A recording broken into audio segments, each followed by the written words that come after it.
तो बातों में खोजने की कोशिश ना किया करो। कितनी बताई, एक बार कहने लगा कि मेरी पत्नी थी, ये इसलिए बताता हूं कि आज उनका जन्मदिन है। एक बार कहने लगा मेरी पत्नी से पहले लड़की होगी, दोबारा भी बच्चा पेट में आया। मैं खुश था कि चलो बच्चा होगा, लेकिन मेरी पत्नी बोली कि बच्चा ना हो। उसने दवाई ले ली कि वो किसी तरह से अबॉर्ट हो जाए, वो गिर जाए, बच्चा हो ही ना, दुनिया में आए नहीं। लेकिन उससे गड़बड़ नहीं हुई और वो लड़की हुई, और वो लड़की ऐसी हुई। लेकिन कहने लगे मैं ऐसा सोचता था कि बच्चा जो है, जैसे सत्संगियों के ख्याल होते हैं, बोले कि मैं सोचता था कि ऐसा बच्चा होना चाहिए जिसमें ना काम हो, ना क्रोध हो, ना लोभ हो, ना मोह हो, ना अहंकार हो। लड़की हुई, वो ऐसी ही थी। उसको किसी चीज़ का शौक नहीं था, ना खाने का था, ना पीने का था, ना ओढ़ने का, ना पहनने का। मैंने मत्थे में हाथ मारा, क्या कर दिया मैंने, क्या पैदा कर दिया। लेकिन वो मेरे ही किए थे, मेरे ख्याल के कारण वो ऐसी होगी। नए कपड़े फाड़ देती थी, अपनी माँ से दुश्मनी करती थी, मेरे से प्यार करती थी। माँ से क्यों करती थी? बोले कि जब वो गर्भ में थी तो वो उसको मारना चाहती थी, वो मरी नहीं, गर्भ से ही दुश्मनी हो गई उसकी। बोले तो ऐसे सत्संगी हो, जब तुम्हारे गर्भ के अंदर बच्चा होता है तुम्हारे क्या ख्यालात होते हैं, तुम्हारे उस वक्त के जो ख्यालात होते हैं, तुम्हारी संतान वही ख्याल लेके पैदा होती है। आज की जो हालात हम देखते हैं, ये कहते हैं कि अनकॉल्ड संतान है, ये बिना बुलाई संतान आती है, हमें पता ही नहीं कब बच्चा होगा, और उसके बारे में सोचते ही नहीं है।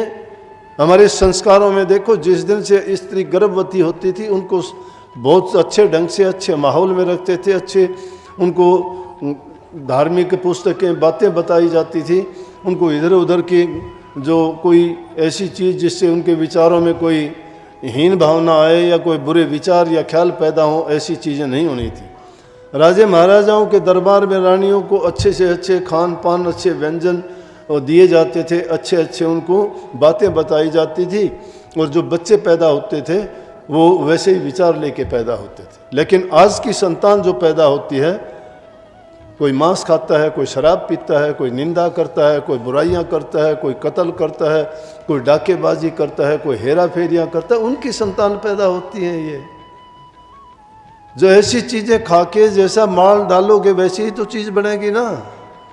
अब बच्चों को क्यों दोष देते हो, कैसे पैदा किए? और बच्चे की ये हिम्मत थोड़ी होती है कि माँ बाप के सामने वो बुरा बोल दे, या बेटा बाप को मारने के लिए तैयार हो जाए, या भाई भाई का गला काट दे। आज तो ऐसा है, भाई भाई का गला काट देना चाहता है, बाप बेटे के में लड़ाई है, लड़की पिता और माँ की लड़ाई है। किस लिए? 4 पैसे के लिए, लालच के लिए, स्वार्थ के लिए, अपने हित के लिए। दूसरा कोई भाड़ में जाए लेकिन उसके लिए सभी चीज सुलभ हो, वो ठाठ से रहे।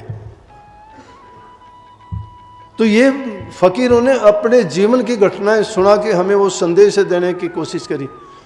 लेकिन पहले वो कृष्ण के पुजारी भी थे। ये उन्होंने कहा कि मैं कृष्ण का पुजारी था, मैं राधा स्वामी मत में नहीं आया। लेकिन क्या हुआ कि एक विचित्र घटना ने मेरे जीवन को बदल दिया। उन्होंने भी बताई, हर इंसान के जीवन में एक की बात नहीं है, सबके जीवन में घटनाएं होती हैं। कोई उनसे सीख लेके सुधर जाता है और कोई ठोकर खा के बार बार मुंह फुड़वाता रहता है, लेकिन समझता नहीं है। जो समझवान और ज्ञानवान होते हैं वो समझ जाते हैं कि भाई तुझे ये जो ठोकर लगी है, तुझे सुधार के लिए लगी है, बदलाव के लिए लगी है, अपने जीवन को बनाने के लिए मिली है। तो उन्होंने कहा कि मैं कृष्ण का पुजारी था, इतना भगत था कृष्ण जी का कि मेरे आगे आगे कृष्ण जी बांसुरी बजाते हुए चलते थे। मैं इतना मस्त रहता था। बसरे बगदाद में रेलवे स्टेशन मास्टर होते थे। बोला कि लेकिन एक दिन चलते चलते क्या हुआ, मेरे आगे आगे चल रहे थे और रास्ते में गोबर पड़ा था, तो मेरे से कहने लगे गोबर खा ले। वो कृष्ण जी कहने लगे गोबर खा ले। मैंने गोबर उठा के मुंह में लिया, लेकिन मुझे ख्याल आया कि अगर ये श्री कृष्ण जी होते तुझे गोबर खिलाते क्या? ये नहीं, ये तेरा मन है या ये काल है। वो तो तेरे हित करेंगे, ये बुरी चीजों में कहां पड़ेंगे। बोला मैं सारी रात रोता रहा, कई दिन तक रोया।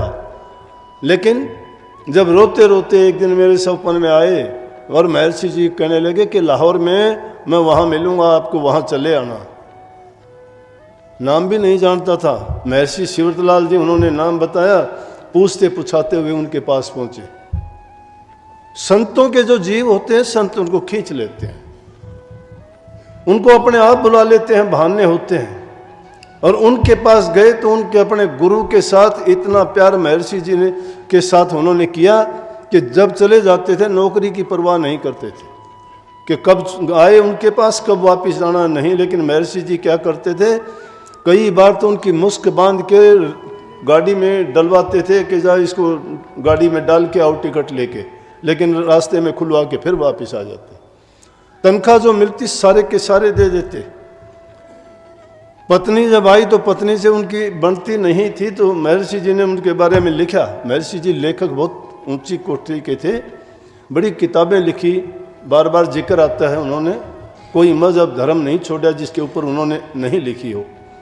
आर्य समाज के बहुत बड़े वो एक प्रचारक भी रहे।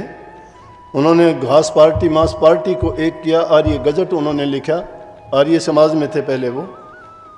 लेकिन जब वो राधा स्वामी मत में आए तो कह दिया था हजूर महाराज ने कि ये राधा स्वामी मत को फैलाने वाला आ गया कि दुनिया में राधा स्वामी मत का डंका बजा देगा। तो महर्षि जी ने कितने 5-6 हज़ार किताबें लिखी। तो महर्षि जी ने उनको फकीर चंद को कहा कि भागवती नाम था उनकी पत्नी का। बोले फकीरा, भागवती जब भाग में आई अब भागण में कौन बढ़ाई, कि तेरी शादी होगी अब छोड़ के कहाँ भागेगा तू, गृहस्थ में रह और संतान पैदा कर, अच्छी तरह से तेरा धर्म है ये।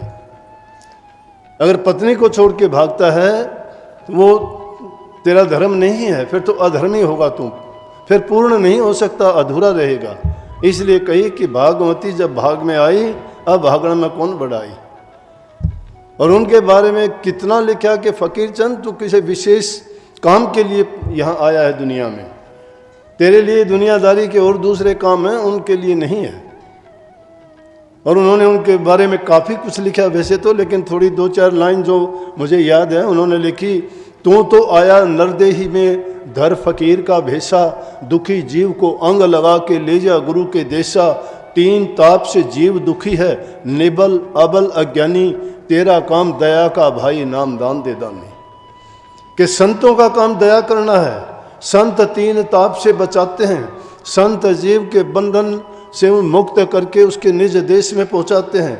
दुनियादारी के निकम्मे कामों से पाप कर्मों से निकाल के सब दुर्मति दूर बहा के उनको सुमति देते हैं और उनको उपदेश और ज्ञान दे के उनके निज घर में भेजने का इंतजाम और प्रबंध करते हैं। ये उन्होंने फकीर चंद के कहा, फकीर तेरा नाम फकीर है तो काम भी फकीर वाले कर। फकीर का नाम क्या होता है? फकीर उसको कहते हैं कि जो जिसमें शब्द भी कबीर साहब ने लिखा है, मन लाग्यो या मन लाग्यो मेरो यार फकीरी में, मन लाग्यो मेरो यार फकीरी में, जो सुख पायो राम भजन में ऐसो नहीं अमीरी में, मन लाग्यो मेरो यार फकीरी में। फकीरी, फकीर का काम है दुनियादारी से मुंह मोड़ के प्रभु की ओर अपने मन को जोड़ देना, विषय विकारों को दूर बहा के मन में सत्य सत्य धर्म सेवा और प्रेम पैदा करना।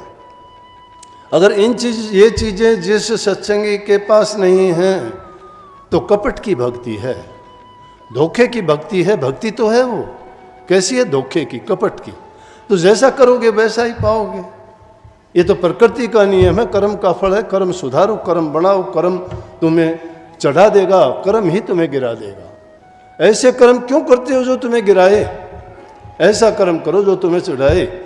अच्छों की संगत और भलों की संगति करने से जीव तर जाता है। ज्ञान बढ़े गुणवान की संगत, ध्यान बढ़े तपसी संकीर्णे, मोह बढ़े परिवार की संगत, लोभ बढ़े धनमत चित दीने, क्रोध बढ़े नरमूढ़ की संगत और काम बढ़े तिरिया संकीर्णे। कहे दीव सजन कि प्रेम बढ़े सुसंगति किन्ने। अच्छी संगति करने से इंसान सब कुछ सुधर जाता है। लेकिन जिन जिन की ये बताई गई है उनकी जितनी संगति करोगे वो अपना प्रभाव आप पर डाल के उससे ही बना देंगे।